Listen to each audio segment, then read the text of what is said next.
မြတ်စွာဘုရားလက်ထက်ကအဝန္တိဇနပုတ်မှာကုလကရမြို့ဆိုတာရှိတယ်တဲ့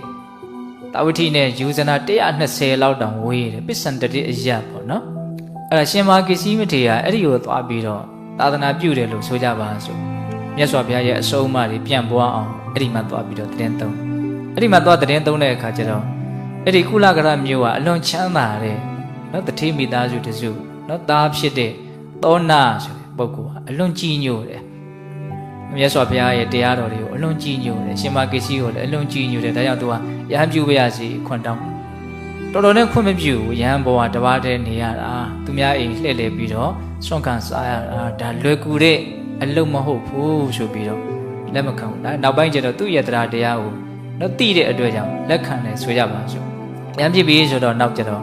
မြတ်စွာဘုရားဒီကိုသူ့ကိုလွတ်တယ်ရှင်မကိစီက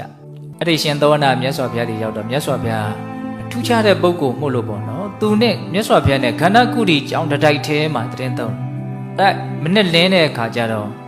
့မြတ်စွာဘုရားအဲ့ဒီကျောင်းတိုက်ထဲမှာနေရင်းနဲ့ပဲသူ့ကို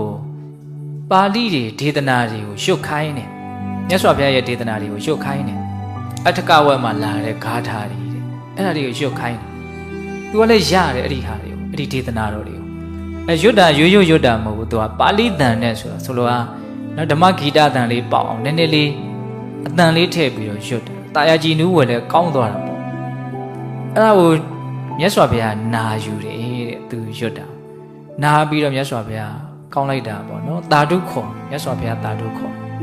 အရန်နေလဲကြားတယ်အော်မြတ်စွာဘုရားတောင်တာဓုခေါ်တယ်ဆိုဘယ်လိုပုဂ္ဂိုလ်မျိုးတော့နော်ဒီရှင်သောနာအဲ့မြတ်စွာဘုရားတာဓုခေါ်ပြီးဒီရဲ့ချားမဲ့မှာအကြောင်းဆောင်နဲ့တည်းနရုပ်ကစိုးတွေဘုံမစိုးတွေနတ်တွေအကုန်လုံးတာဓုခေါ်ကြတယ်အဲ့ဒါဗြဟ္မပြည်ထိတာဓုခေါ်ရတယ်နတ်တွေကအဲ့ဒါယူဇနာ120ဝေးတဲ့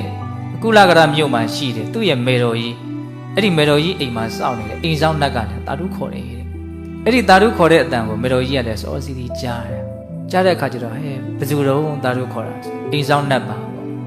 ါဘာလို့တာဓုခေါ်တာတော့ငါဒီမှာနေတာကြာလာပြီတခါမှတာဓုခေါ်တာမကြောက်အခုမှဘာလို့တာဓုခေါ်တာလဲဟာငါမင်းကိုတာဓုခေါ်တာမဟုတ်ဘူးလို့ပြောတယ်ငါ့ကိုတာဓုခေါ်တာမဟုတ်ရင်ဘယ်သူကိုခေါ်တာတော့ဟိုတာဝတိမြို့ဇေတဝန်အကြောင်းမှာမင်းရဲ့သားသောနာဒေသနာတော်တွေကိုအတန်လေးအတန်တားနဲ့ရွတ်ဖတ်နေတာအဲ့ဒါမြတ်စွာဘုရားတာဓုခေါ်နေတာနတ်တွေလည်းတာဓုခေါ်တာဒါကြောင့်မလို့ငါလည်းတာဓုခေါ်တာတဲ့ဒီမှာကြီးကကွဲပြားအောင်မေးတယ်မြတ်စွာဘုရားကသောနာကိုဟောတာလားသောနာကမြတ်စွာဘုရားကိုဟောတာလားမြတ်စွာဘုရားသောနာကိုဟောတာမဟုတ်ဘူးတဲ့သောနာကမြတ်စွာဘုရားကိုဟောတာတဲ့။အော်ငါရဲ့သားကမြတ်စွာဘုရားကိုတောင်တရားဟောသလား။ပိဋိ5မျိုးနဲ့ခန္ဓာကိုယ်ဟာပြည့်နေတယ်တဲ့။နှစ်သက်လုံးအားကြီးလို့ကျင့်တယ်လွန်းလို့မိခင်ချင်းကိုချင်းစာချင်းသိနိုင်မယ်ပေါ့နော်။ကျင့်တယ်လွန်းလို့သဘောကျလွန်းလို့အဲ့ဒါနဲ့သူဘာဆက်စဉ်းစားတော့ဆိုတော့မြတ်စွာဘုရားကိုတောင်တရားဟောနိုင်တယ်ငါသားငါ့ကိုလည်းပဲတေချာပေါက်တရားဟောနိုင်မှာပဲ။အဲ့လို့ဆိုရင်ငါသားပြန်လာလို့ရှင်တော့ငါတရားကိုကောင်းကောင်းနာမယ်။ငါသားကိုငါတရားဟောခိုင်းမယ်ပေါ့နော်အဲ့ဒါသူစောင့်အချိန်ကြတော့သားပြန်လာတဲ့အခါမှာအဲ့ဒါကိုသူလျှောက်တယ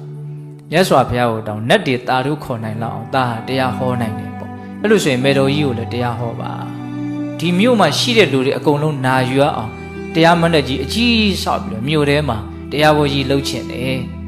သူတရားနာချင်တယ်ဟောပါဆိုတော့အဲ့ဒါမထေမြတ်ကလည်းပဲသီးခံတယ်ပေါ့နော်သီးခံတယ်ဆိုတာလက်ခံတယ်ဟောမယ်ပေါ့နော်အဲ့ဒါနဲ့ဆိုရပါစို့အဲ့ဒီတရားဟောမယ်ညအောင်တော့လူတွေလည်းအများကြီးအဲ့ဒီမြို့ကြီးထဲမှာတရားဘောကြီးလှုပ်ညလုံးပေါက်ဟောတယ်တရားပေါ့အဲ့ဒီနေ့မှာဘာဖြစ်တုံဆိုတော့တရင်တွေကစောရရစပြီးတော့ပွဲရကြီးကြီးရလှုပ်တာဆိုတော့ပဝန်းကျင်ကိုပြန့်နှံ့နေတာ။အိုးသောနာမထေရမိခင်ကြီးတရားနာပါတယ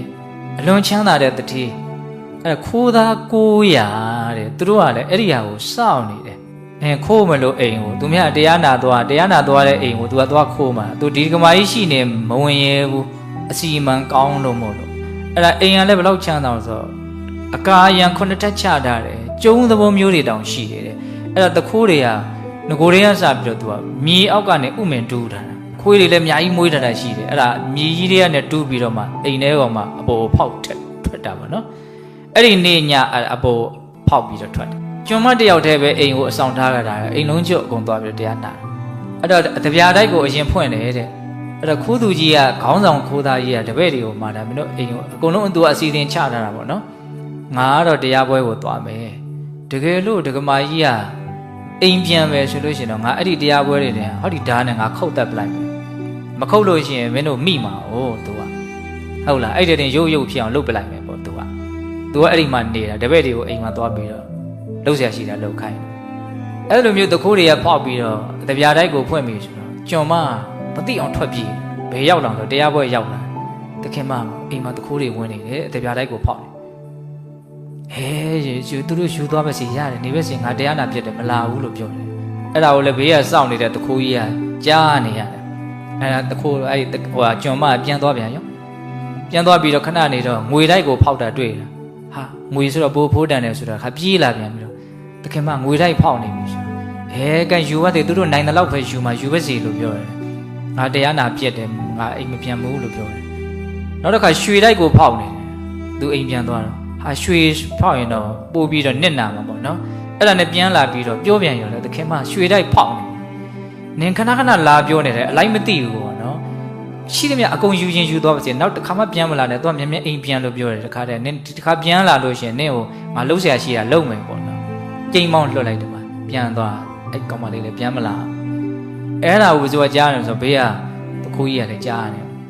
ကြားတော့သူကစဉ်းစားနေတယ်ဒီလိုတက္ကမကြီးရဲ့အိမ်ကပစ္စည်းကိုယူရင်တော့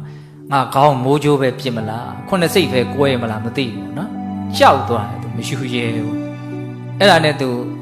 အဲ့ဒီအိမ်ကိုအမြန်သွားပြီးတော့သူ့တခိုးတွေကိုတပည့်တွေကိုပြောတာပေါ့မင်းတို့ယူထားတဲ့ပစ္စည်းတွေကိုသူ့ငကိုထားတဲ့အတိုင်းအကုန်ပြန်ထားလို့ခိုင်းတယ်အကုန်လုံးပြန်ထားတက္ကမကြီးအိမ်ရောက်တဲ့အခါကျတော့ပစ္စည်းတွေကသူ့နေရာမှာသူအကုန်ရှိနေတယ်မနေ့လင်းမှပဲသူပြန်လာတာနော်အဲ့ဒီခိုးသားကြီးတွေက900လောက်ရှိတာဟုတ်ခိုးသားကြီးကောင်းဆောင်တယ်နော်900လောက်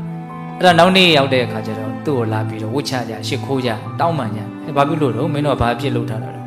အဲ့ဒီမှာအကျိုးအကြောင်းအကုန်ပြောပြတဲ့အခါကျတော့ငါခွန့်လွတ်ပါလေခွန့်လွတ်လို့ရှိရင်တင့်ရတာတောနာတီမှာတို့ယဟန်ပြုပြရစီအဲ့ဒါကိုလည်းရှောက်ပေးပါအဲ့ဒါနဲ့တခါတည်းသူတို့လည်းယဟန်ပြုကြတာယဟန်အပါ900ဖြစ်သွားတယ်အဲ့ဒါနဲ့မြတ်စွာဘုရားနောက်ကြတော့အဲ့ဒီယဟန်900တရားအထုတ်နေတဲ့အချိန်မှာ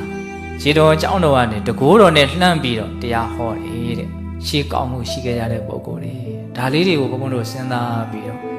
မြတ်စွာဘုရားရဲ့အဆုံးအမတွေနဲ့ကိုယ့်ရဲ့စိတ်ဟာမကင်းကွာအောင်နော်ထားမယ်လို့ဒီလိုမျိုးစိတ်ရှိရမယ်နော်ဒါကြောင့်နေ့တိုင်းပဲအချိန်လေးတရားနာမယ်ဆိုတာလေးကအမြင်မပြတ်ကြိုးပမ်းအထောက်တဲ့အရာပေါ့ဟုတ်လား